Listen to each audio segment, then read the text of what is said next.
3,000. That's right, we flipped more than 3,000 profitable houses and can teach you how to do the same thing. Click the Academy link for your free roadmap to financial freedom. Hello, my name is Gerald Sanders. I am a wholesaler / investor in Atlanta, Georgia. When I think of Peter's coaching program, I think simplistic. He simply lays out all of the instructions. If you simply follow them, they're ABC 1, 2, 3, and they produce results. At least for myself, they produce results. Since working with Peter, my investing has grown tremendously. And most importantly, I got started. I bumped around for many years trying to figure out how to get started, what to do, what letters to write, who to talk to, blase, blase. And I finally made the call to speak with Peter. Once again, he gave me the precise instructions on what to do, and it got me started. It got me doing deals. It got me speaking with other investors, other wholesalers, other buyers. And now I'm moving. So just getting started has been a tremendous jump for me. Hey there, this is Peter Vekselman. So today I want to talk to you about two things. One, I want to talk to you about direct mail. And number two, I want to talk to you about committing to the process. So, you always hear these things. You hear investors like myself talk about it. You hear huge investors, some of my friends who are just absolutely colossal investors in a real estate business. The one thing we all have in common as it relates to direct mail is we all tend to do direct mail. So you hear that all the time, you got to do direct mail, you got to do direct mail. It works, it works, it works, it works. But then when you look at the whole landscape of the real estate investing business, when you look at all investors, and let's face it, if you're an investor, you're doing some kind of marketing, why is it if as a whole, most investors really still don't do direct mail? And even the worst part about it, some of the ones that do don't make money with it. So here's what happens with direct mail, why I think it creates this illusion for so many investors that it just doesn't work. And it's very simple. It's a lack of commitment to the process. This is what I see so many investors do in this business. They'll send out direct mail for they'll do a couple mailers. They'll do them maybe a couple weeks, couple months apart, and then they judge their results. And so they may have sent out a couple thousand pieces of mail. Results have come in. They've talked to the sellers. They didn't get a deal done, and what do? They stop. So it's this constant starting, stopping that is the number one problem with direct mail. I could tell you this, if you're going to do direct mail from day one, you have to commit to the process. If your only thing about direct mail is you're going to commit to sending 100 pieces of mail out, and then you're going to stake your future on it, I would say it's almost better to save that $100 or whatever it's going to cost you to send it. You have to commit to this process. I've seen tons of people who do not make money with direct mail, who start, stop. I can honestly, as I think about it, I can't think of a single person who does direct mail for an extended period of time, let's say a 12-month period, who in the end of 12 months doesn't end up profitable. So in the end, what makes direct mail work is not the fact that you're just doing some direct mail out there. What makes direct mail work is if you commit to the process over an extended period of time. Couple things. Number one, a little luck involved. I mean, if all you're doing is sending 200 pieces of mail out, you better hope you get lucky there, right? But guess what? If you commit to that process over a 5 or 6 month period, all of a sudden your percentages go skyrocketing. The other reason why you have to commit, direct mail works in mysterious ways. We get calls today from direct mail that we sent out literally 5-6 months ago. So let's say we just did that direct mail 5-6 months ago. We didn't believe in it. We shut the whole thing down, didn't take our calls anymore, went on to do something else. All those people that are calling us today, guess what? They wouldn't even be able to get a hold of us anymore because we stopped committing to the process. All our resources and everything else is pointed somewhere else. Follow-ups. Direct mail is key for creating that huge follow-up database. We do an inordinate amount of deals as a result of follow-ups. We follow up with everybody that we've done direct mail to consistently over a couple month period. So you see, when you take all those things out, your lack of commitment, your inability to do follow-ups, people's inability to get a hold of you later on, your unwillingness to do it over and over to keep the pipeline fed, those are the things that cause people to fail in direct mail. But direct mail works 100% of the time, all the time. I would say it is probably the most predictable source of marketing out there. So commit to direct mail and direct mail will always work for you. Hey there, this is Peter Vekselman. So today I want to talk to you about one of my favorite subjects, and that's marketing. And it's probably a question I get asked via email, via text, via phone calls, more than any other question. Different techniques and strategies as it relates to marketing. And one thing that seems to be an overriding issue for so many investors out there is those that don't have a lot of money to put into marketing. And so a lot of times the questions that are phrased to me are like, well, yeah, Pete, sure, you could do a couple hundred deals on a yearly basis, but man, you have this huge marketing budget. And my contention always is there's no, and you hear me talk about it, what money allows you to do in marketing, it allows you to speed up the process. That's what it does. You're kind of buying your way to that finish line quicker. But by no means does money necessary to be able to be successful in this business as far as marketing is concerned. So let me tell you something I used to do for an extended period of time that worked like a charm, cost me nothing, and was a very consistent, very predictable way of generating leads. So this is what I would do. I got hooked up with a local agency here in Georgia that had access to tax records. So what they do is they would just compile tax records from the courthouse, and then they would sell the information on discs. The good news now is that tons of counties across the United States actually have their tax records right online. But anyway, subscribe to the service. So once a month, I think, I would buy a CD from them with the latest tax records with all the counties here in the Georgia market. And what I would do is every day religiously at 8 a.m., I would literally open up these tax records and I would start dialing for dollars. Now let me tell you something, when you're calling off tax records to sellers, you may as well be picking up the white pages and calling. 50%, probably 60 to 70% of their phone numbers are wrong. You're not calling with people that own those properties. But the bottom line is this, what I was doing is I was being proactive in terms of marketing. And this is my spiel. I would just call somebody up and I'd say something like this, Mr. Smith, my name is so-and-so. I got your information from the local tax records. I understand you own a piece of property. Is that true? So I right away told them where I got it from a public source. When, the tax information is all public information. And I just asked them, do you own a piece of property? And then, hopefully the ones that said yes, I would then go into say something like this. Mr. Smith, I'm a local investor in the area. I got a couple other properties in the market out there, and I'm looking to buy a couple more. Would you be open to a cash offer? So that whole interaction right there, so usually within 15 seconds of the conversation, I knew whether I'm going in the right direction, or I'm calling a wrong number, or I'm calling somebody that sold the property, or actually maybe even calling somebody that has no way tied into that property. And then what I was looking for is obviously for people to say, yes, I own a property, and yes, I'd be open to cash offer. And then I would just do the usual quiz, how many bedrooms, how many bathrooms, can you please verify the address, make sure I got the right address, I'd be adamant about trying to get a sales price out of them, because remember, in negotiations, whoever says the price first ultimately loses. And I would write on there, try to do some negotiations, see how low they can go. I would find out how I can get access to it. And so what I would do is from 8 o'clock in the morning till 10 o'clock in the morning, I would make these 100% totally random calls, may have been calling off the white pages. And usually in that time frame, I would be able to generate 4 legitimate leads. And a legitimate lead for me was something just simply somebody says, yes, I own a property, and yes, I'm open to a cash offer, and here's how you go, check it out. And so I'd generate these leads in the morning, and then in the afternoon, I'd go out there and I'd run these appointments. And so my afternoons would be spent doing deals, doing inspections, looking at properties, calling back to sellers, negotiating, putting contracts out. And I could tell you, I did this for an enormous amount of time. I found tremendous amount of properties doing that. I did a tremendous amount of deals, and I made a tremendous amount of money doing that. And the good thing is, everything I just told you that I did back then, you could do starting literally today.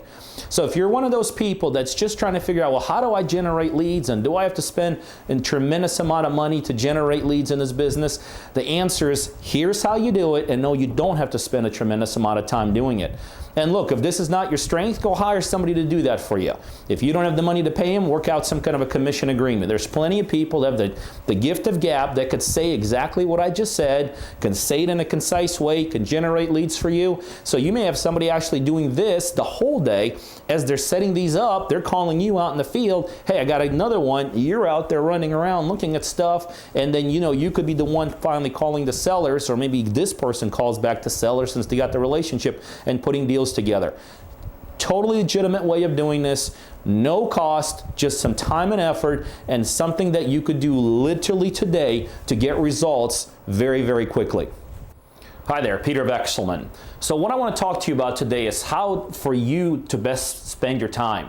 So here's what I hear so many times. People get in this business in different stages, whether you're a beginner, maybe you've been doing this for a long time, and you focus your time on things like saving money.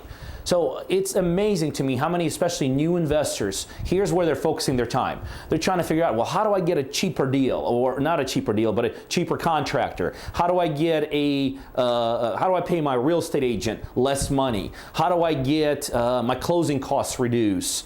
How do I get my private guy to charge me a little bit less on loans that he may be giving him? And this inordinate amount of time goes into saving money, saving money, saving money. See, what you really got to be doing is the other side of the model, making money. Don't worry about trying to save money in this business, especially if you're not quite making any money, okay? The only time I think that somebody needs to really be focused on saving money is in one or two areas. One, you're one of those investors that maybe does a deal a year, maybe a big deal. Maybe you only have money for one deal. But if you're just doing one deal over an extended period of time, yeah, I got it. I think in that circumstance that you should be focused on saving money on that one deal over an extended period of time. The other time to be focused on maybe saving money is when you have a big operation running like this, but it's already running, it's already perpetual, it's already an autopilot. And so sure, in something like that, you want to bring your costs down. But in reality, as an investor, when you're evaluating yourself and you're evaluating how you're spending your time on a daily basis, what you need to be doing is you need to be focused on things that are going to make you money. Marketing, negotiating, taking seller calls, putting offers out, any of those things that are going to make you money, that's where you got to be spending your time. So if you're an investor and you're just trying to figure out why things aren't happening, but you got all your costs down, well, guess what? That's why things aren't happening, because you're spending your time in the wrong area.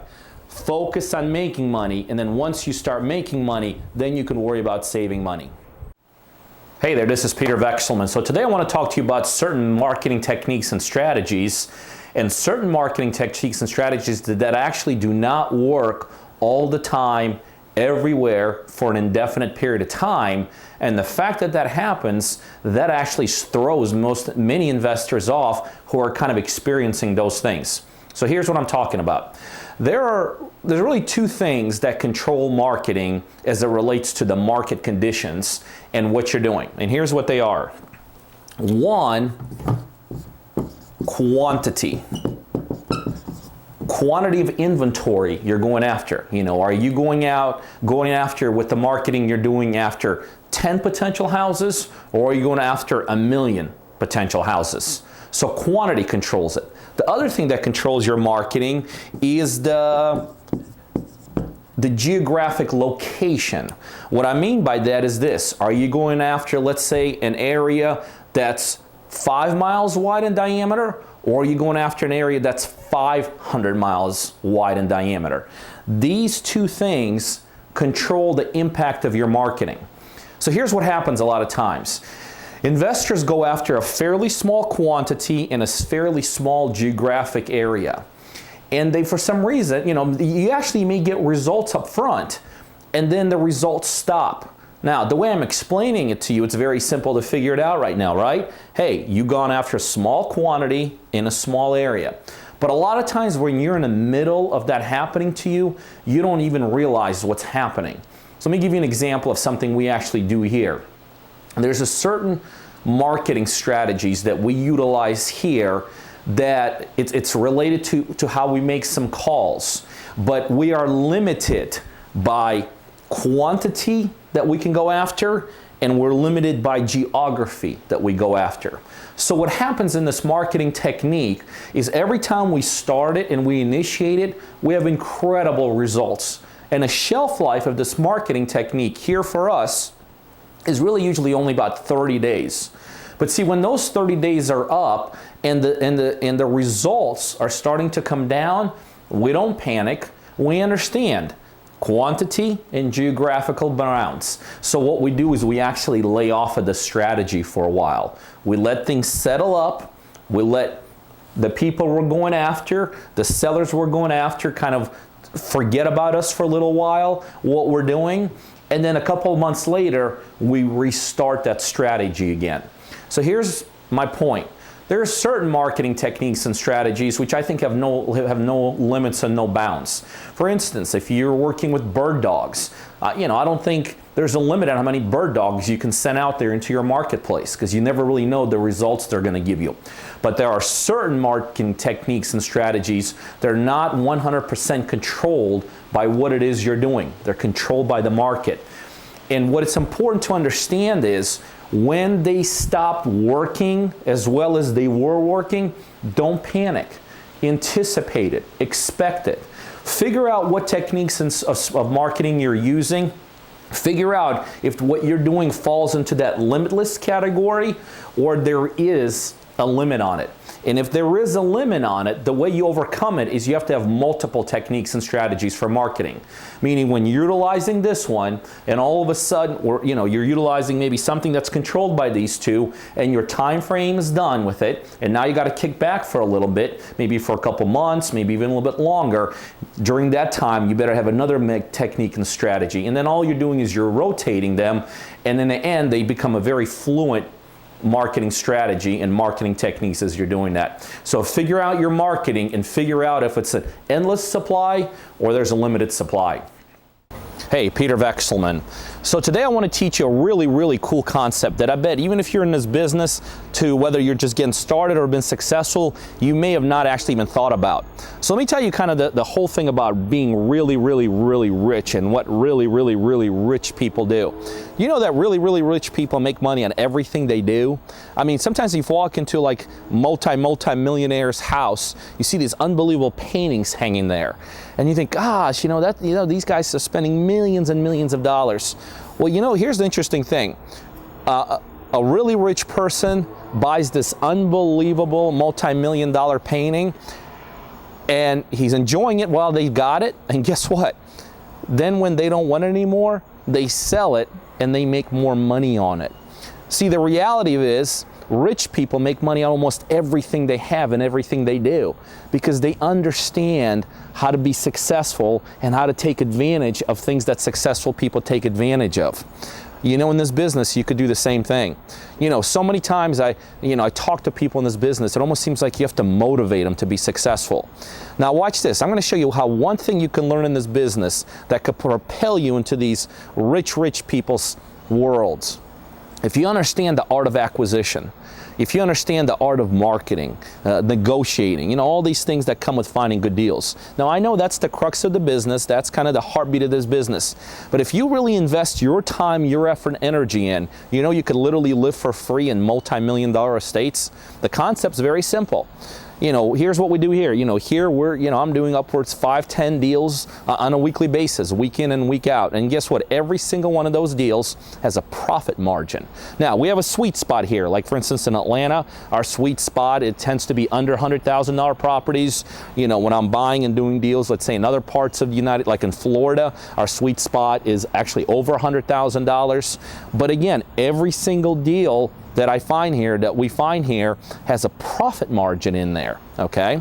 So think about this. You really get good at marketing, get good at negotiating, get good at deals, putting deals together. People are thinking, well, I'm going to buy in this neighborhood because this neighborhood prices are going up. Guess what? When you could find a good deal, it is absolutely irrelevant whether the price goes up or goes down. Let me give you an example. You got a $100,000 home, right? So if you're buying that $100,000 home with the hope of it appreciating, well, you better hope it appreciates, right? So you buy it for 100, oh, you live there for 5-10 years, let's say it appreciates to 120,000, you make yourself a couple $1,000s and you think you're a super wonder. What if that $100,000 home goes down to like 90,000 or 80,000? Well, guess what? If you got that $100,000 home and you got it for 40,000 or 30,000, the way we know how to do it here all day long, does it matter if it actually goes down? No. So now you take that $100,000 home, you live there for a couple years, whether it goes up by 5,000 or 10,000 or goes down, guess what? When you sell it, you're going to make money on it. Now let's really blow this out to a credible lifestyle. You know how to do acquisitions, you know how to negotiate, you know how to put deals together. Now you put together a $2 million deal and you find that property for $1.3 million. Nothing extra out of the ordinary, something that investors like myself and other successful investors can do all day long. Now you got that $2 million deal, you got it for $1.3 million. You move in there, you live there for a couple years, and it's incredible. At that point, it's an estate, it's not just a house. And guess what? You live there, you enjoy it, you have an incredible lifestyle, and then you sell it a couple years later, and you sell it for, let's say, $1.8, $1.9 million. Pretty unbelievable. See, think about that concept. You could literally in this business utilize the tools of this business and create an incredible lifestyle for yourself, and a lifestyle that literally can pay for itself. So don't ever forget that. This is an incredible business that not only do you make money inside the business, you have the ability to make money for you and create an incredible lifestyle to go with the business, a free lifestyle at that, a lifestyle that'll actually pay you money. Hey, Peter Vekselman. So today I want to talk to you about a topic that whether you're an investor that's wholesaling, whether you're an investor that's buying and holding, whether you're an investor that's buying, fixing, and selling, maybe rezoning, whatever it is, we all face it. And that is this: how to find motivated sellers. You know, that's a buzzword in this industry. You know, motivated sellers, motivated sellers. You know, there's gurus out there making incredible amount of money discussing motivated sellers in this business. And what happens when we talk about motivated sellers, the mistake most people make is they get into what I call segmentation in this business. So here's what they think: a motivated seller, and then they start thinking of circumstances in life, like someone who's going through divorce could be a motivated seller. Somebody going into foreclosure could be a motivated seller. Somebody in bankruptcy could be a motivated seller. Maybe somebody that has a job change could be a motivated seller. Maybe a probate, somebody who's inherited a property could be a motivated seller. And again, when you discuss these topics, it's very easy for individuals to fill rooms with potential, real estate people who want to learn how to find deals, and they talk to them about these segmentations to get them to go after these people.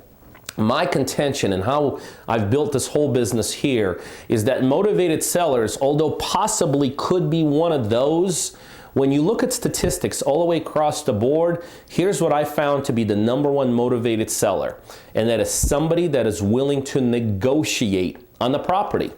So my contention is this: motivation does not necessarily have to do with any of those things. And in grand scheme of things, one of those things is no better than the other thing. And guess what? If there's no life-changing event in someone's life, they're just as likely to be one of those motivated sellers. So if we can't segment, what do? We strictly look for people that are willing to negotiate. Because if someone is willing to negotiate, that right away tells our negotiators, there's some motivation involved there. We don't know what it is. It might not even be a life-altering event. But we look for people that are willing to do some kind of price drops. Because when someone is willing to do some kind of a price drop, that tells us that is somebody that is A, serious about selling the property, and B, does have some motivating factors. We don't even care what they are. So we go to the market in a very broad sense. We'll go after everybody. We go after the probate people. We go after the divorce people. We go after the moving people. Somebody, died. Somebody, job changes. Somebody has to go through an eviction. We go after all of them. But what really and we go after people that have absolutely no life-changing events going on. We go after all those people equally. But what distinguishes motivation, what brings out the right sellers to us, is when somebody is willing to negotiate.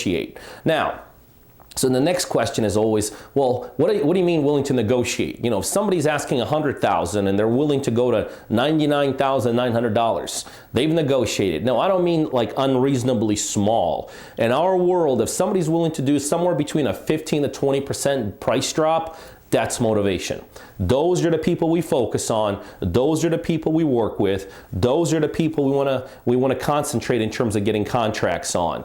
Those are the people, and by the way, and you've heard me talk about this, that initial price drop may not be the final price drop. All that tells us they're willing to go down 15, 20, maybe 30%. They maybe go down as the time passes in this contract during the due diligence period and all those. Those are also the most likely people to go even further below, maybe another 5 or 10% during the contract and due diligence period.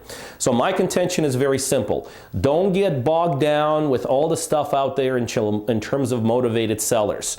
Go after all of them equally with the exact same things that you're doing. Don't focus on what's happening in their lives. Focusing on getting offers out, focus on getting marketing out, and the way you extract the right sellers out of there is find people that are willing to do some kind of reasonable price drop. Those are the most likely people to sell at a good price.